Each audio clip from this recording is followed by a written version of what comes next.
Existe uma grande diferença entre você pegar a sua lâmpada para iluminar o seu caminho ou você pegar uma lâmpada de uma outra pessoa para tentar enxergar o que está à sua frente. Não esqueça jamais disso.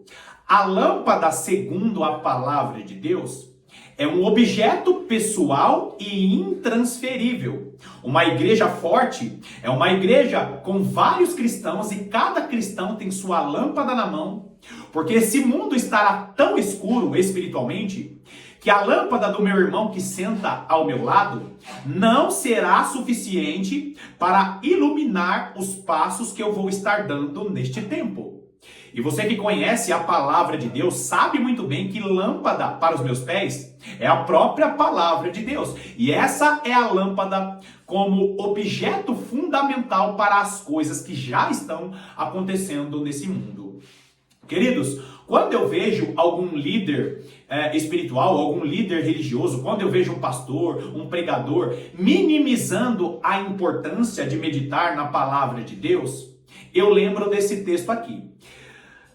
Hebreus capítulo 6, olha só o que diz o versículo 1. Por isso, pondo de parte os princípios elementares da doutrina de Cristo, deixemo-nos levar para o que é perfeito, não lançando de novo a base do arrependimento de obras mortas, da fé em Deus, o ensino de batismos e da imposição de mãos, da ressurreição dos mortos e do juízo eterno.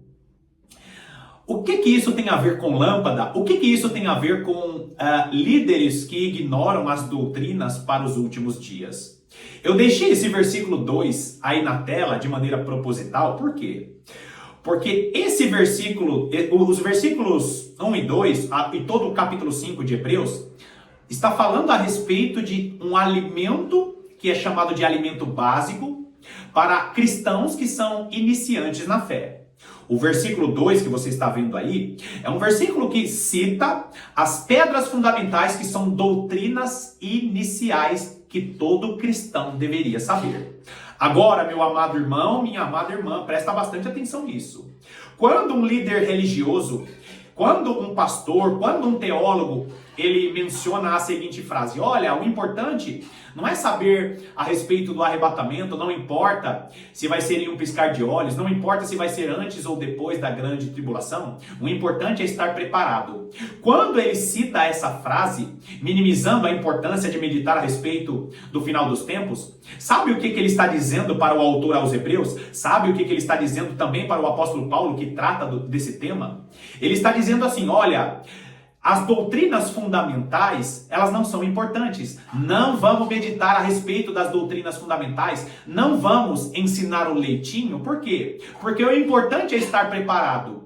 Só que, querido, se essas doutrinas que eu apresentei a você, nesse versículo 2, no versículo 1, se essas doutrinas são doutrinas fundamentais e elementares, significa que todo cristão deveria pelo menos saber o básico a respeito do final dos tempos. E eu provo para você. Olha o que diz o versículo 2, o finalzinho dele. Cita a doutrina da ressurreição dos mortos e do juízo eterno. Ou seja, todo cristão iniciante deveria saber pelo menos o básico da doutrina do juízo eterno e da doutrina da ressurreição dos mortos, que são doutrinas que falam a respeito do final dos tempos.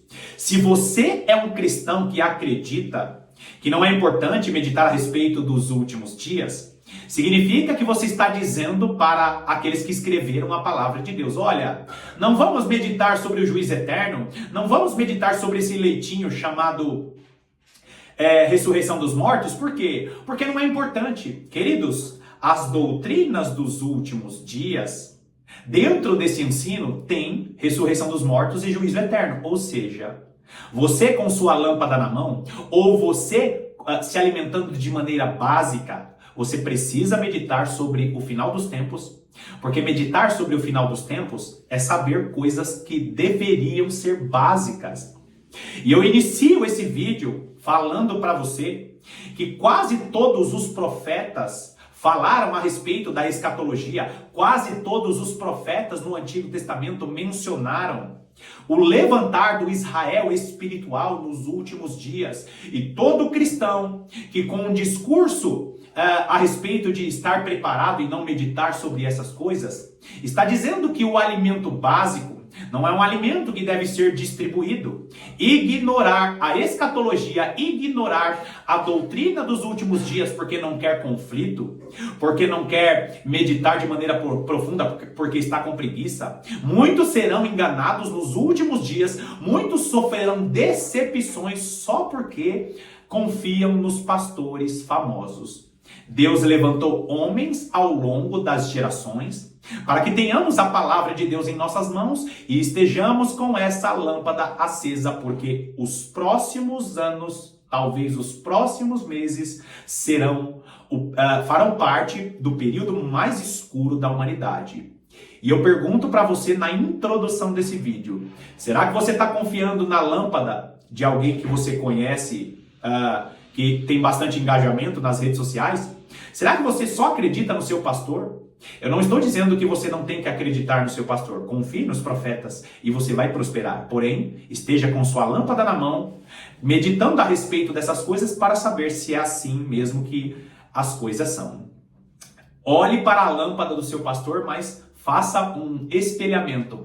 Pareie a sua lâmpada, faça um pareamento da sua lâmpada com a lâmpada do seu pastor, porque todos os cristãos com suas lâmpadas acesas é o castiçal que será iluminado para os últimos dias. Nós estamos finalizando a nossa série de mensagens falando a respeito dos Salmos capítulo 22 e as profecias para os últimos dias nesse salmo tão importante. Seja muito bem-vindo a mais essa meditação do canal A Lâmpada para os Meus Pés.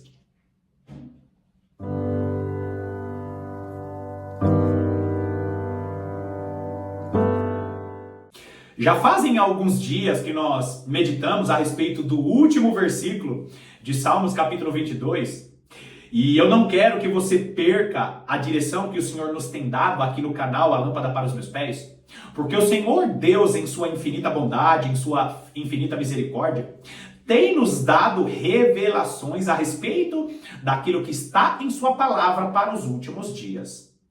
Basicamente, os temas que o Senhor tem dado aqui em nosso canal é que Deus está preparando um povo para os últimos dias, mas infelizmente, no meio deste povo que está sendo preparado, ou próximo a esse povo que está sendo preparado, existem cristãos que ainda estão dormindo para as verdades da palavra de Deus, que Deus tem separado para os últimos dias. Não existem revelações novas. O que existe é Deus iluminando o entendimento dos seus filhos e preparando esses seus filhos para o período mais escuro da história. O principal cerne, ou o principal tema de Salmos capítulo 22 é a respeito de uma profecia sobre o Messias que viria. O Messias veio. E o Salmos capítulo 22, que tem ali registrado as palavras de Davi, que foi inspirado por Deus para falar o que o Messias diria em seu martírio na cruz do Calvário. Lembra? Deus meu, por que me desamparastes? Ou Eli, Eli, lama sabachthani. O momento do sofrimento do Messias na cruz do Calvário são momentos semelhantes que a igreja sofrerá nos últimos dias. Assim como o corpo literal de Jesus Cristo sofreu na cruz do Calvário, o corpo espiritual de Jesus Cristo, que é a igreja, sofrerá nos últimos dias. Algumas semanas atrás nós meditamos sobre os calcanhares de Jesus, os calcanhares de Jesus que representa a igreja dos últimos dias, que é uma igreja que sofrerá por causa de traições, que será esse calcanhar que será ferido, mas esse mesmo calcanhar pisará na cabeça da serpente, porque Deus preparará, ou Deus está preparando o povo para os últimos dias, é o povo que verá a manifestação de Jesus, o retorno de Jesus para essa terra. Então não esqueça disso. Assim como o corpo de Jesus Cristo, o corpo literal, sofreu na cruz do Calvário, a igreja de Jesus Cristo, que é o corpo espiritual, também sofrerá nos últimos dias. Entendendo isso, vai lá comigo em Salmos capítulo 22. Hoje nós vamos ler a partir do versículo 27. O versículo 27 diz assim: Lembrar-se-ão do Senhor, e a ele se converterão os confins da terra. Perante ele se prostrarão todas as famílias das nações. Queridos irmãos, essa é a promessa. A promessa mencionada nos profetas e a promessa renovada no início da igreja primitiva. Grava bem isso. O evangelho de Jesus Cristo está voltando para casa. Quando o Senhor comissiona os primeiros discípulos, os primeiros apóstolos, ele diz o seguinte: e recebereis poder ao descer sobre vós o Espírito Santo, e sereis minhas testemunhas, tanto em Jerusalém, Judeia, Samaria, até os confins da terra. Nós sabemos que hoje essa palavra ela está sendo pregada e deve ser pregada de maneira concomitante, ou seja, ao mesmo tempo. Só que tem uma revelação maravilhosa, por quê? Porque o evangelho, em seu início, ele começou em Jerusalém, você sabe muito bem disso, a terra do grande rei. Só que o evangelho, a direção de Deus é que esse evangelho, ele partisse para os confins da terra. Confins da terra na época de Jesus, confins da terra no início da igreja primitiva, eram todas aquelas regiões desconhecidas daquele mundo até então. Confins da terra, o Brasil, por exemplo, que eram apenas ilhas, eram apenas regiões desconhecidas daquele mundo. Os confins da terra é o evangelho que deveria ser expandido para todas as pessoas do mundo. Tanto é que nós vamos ver no final dos evangelhos, Jesus dizendo que nós deveríamos fazer discípulos, pregar o evangelho a toda criatura e fazer discípulos. Agora, presta atenção nisso. Jerusalém, Judeia, Samaria e aos confins da terra. Em um determinado momento do início da igreja primitiva, esse evangelho, ele ficou preso ali em Jerusalém, na Judeia. De repente surge a perseguição, o evangelho chega a Samaria, mas não era o suficiente. E aí Deus levanta o apóstolo Pedro, depois levanta o apóstolo Paulo, expandindo esse evangelho até chegar às regiões distantes de Jerusalém. O evangelho chegou aos confins da terra, e louvado seja o nome do Senhor, porque tem um homem aqui pregando a palavra para você, ou meditando com você nas sagradas escrituras, porque o evangelho, louvado seja Deus, chegou aos confins da terra. Ainda existem países a serem alcançados, mas Deus continua com o seu trabalho e o evangelho está sendo hoje espalhado nos confins da terra. Chegaremos ao ápice da pregação da palavra nos confins da terra, mas não esqueça disso. O evangelho retornará para casa. Agora os confins da terra está recebendo a palavra de Deus e é um cumprimento maravilhoso. Porque a plenitude dos gentios se completará quando todas as nações ouvirem o evangelho no final dos tempos. E o nosso Senhor e Salvador Jesus Cristo, ele disse que quando o evangelho do reino estiver sendo pregado em todas as nações, aí sim, nós estaremos muito próximo do retorno dele. Ainda existem nações a serem alcançadas, mas é isso. Os confins da terra, a pregação da palavra de Deus até os confins da terra, é até se completar a plenitude dos gentios. Agora, chegará o momento em que dos confins da terra, o evangelho retornará para Jerusalém. Então, no início de todas as coisas, o evangelho partiu de Jerusalém, Judeia, Samaria, aos confins da terra. Quando começar a grande tribulação, e não esqueça disso, quando começar a grande tribulação, e a igreja estará na grande tribulação, esse evangelho partirá dos confins da terra de volta para Jerusalém. É por isso que nós vamos ver Mateus capítulo 24 citando: você que estiver na Judéia, fuja para os montes. É por isso que nós vamos ver muitos textos sobre o final dos tempos mencionando Israel. Por quê? Porque o evangelho está voltando para casa. Porque Deus estará levantando as duas testemunhas, e parte dessas duas testemunhas são judeus. Haverá na grande tribulação um grande despertar de judeus. Por quê? Porque as duas testemunhas, judeus e gentios, estarão na grande tribulação. Aí talvez você esteja me perguntando, ou talvez você esteja pensando, tá, e o que isso tem a ver com Salmos capítulo 22? Tudo. Porque esse texto que menciona o povo de Deus, o Israel da nova aliança, menciona o quê? Aqueles que se lembrarão do Senhor e se converterão os confins da terra. Originalmente, ou melhor, inicialmente, a palavra de Deus foi pregada primeiro em Jerusalém. E a promessa de que esse evangelho chegaria aos confins da terra está acontecendo nesse exato momento, hoje, em 2024. Quando se completar todos os selados, quando acabar a plenitude dos gentios, se iniciará a plenitude dos judeus, ou seja, a plenitude dos judeus no período da grande tribulação, para que dos confins da terra o evangelho retorne para casa. Por que o evangelho vai retornar para casa? Porque Jesus Cristo reinará de Jerusalém e todas as nações serão conduzidas para adorar ao rei. Lembre-se, Malaquias, lembre-se, Miqueias capítulo 4, Zacarias 8, Zacarias 14. Os profetas que profetizaram sobre os últimos dias, e todas essas palavras se cumprirão quando todas as famílias da terra, quando todas as famílias das nações se converterão ao Senhor.